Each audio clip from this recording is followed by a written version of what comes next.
এটা কি ধরনের সফটওয়্যার হইতে পারে? পৃথিবী থেকে আর কোনো সফটওয়্যার নাই, শুধু বিদ্যুৎ উন্নয়ন বোর্ডের সফটওয়্যার আছে নাকি?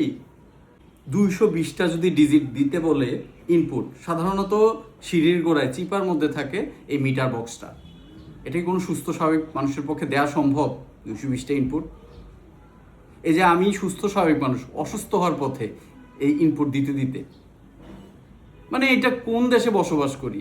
ধরেই নেন এই বাসায় মুরব্বী টাইপের মানুষ, তারা কি এগুলো ইনপুট দিতে পারবে?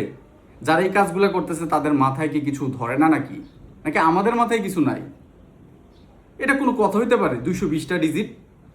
হ্যাঁ, কারা এগুলো করতেছে? কেন করতেছে? যদি না পারে সরকারের নজর দেওয়া উচিত। যারা এই সফটওয়্যারটা মেনটেন করে তারা যদি না পারে তাদের চাকরি থেকে তাদেরকে বহিষ্কার করে দেওয়া উচিত। যারা পারে তাদেরকে নিয়োগ দেওয়া উচিত। 220টা ডিজিট দিতে দিতে মানে স্ট্রোক করার মতো অবস্থা। কতবার করে দেয়া লাগছে এগুলা? এটা কি ধরনের সফটওয়্যার হইতে পারে? পৃথিবী থেকে আর কোনো সফটওয়্যার নাই, শুধু বিদ্যুৎ উন্নয়ন বোর্ডের সফটওয়্যার আছে নাকি?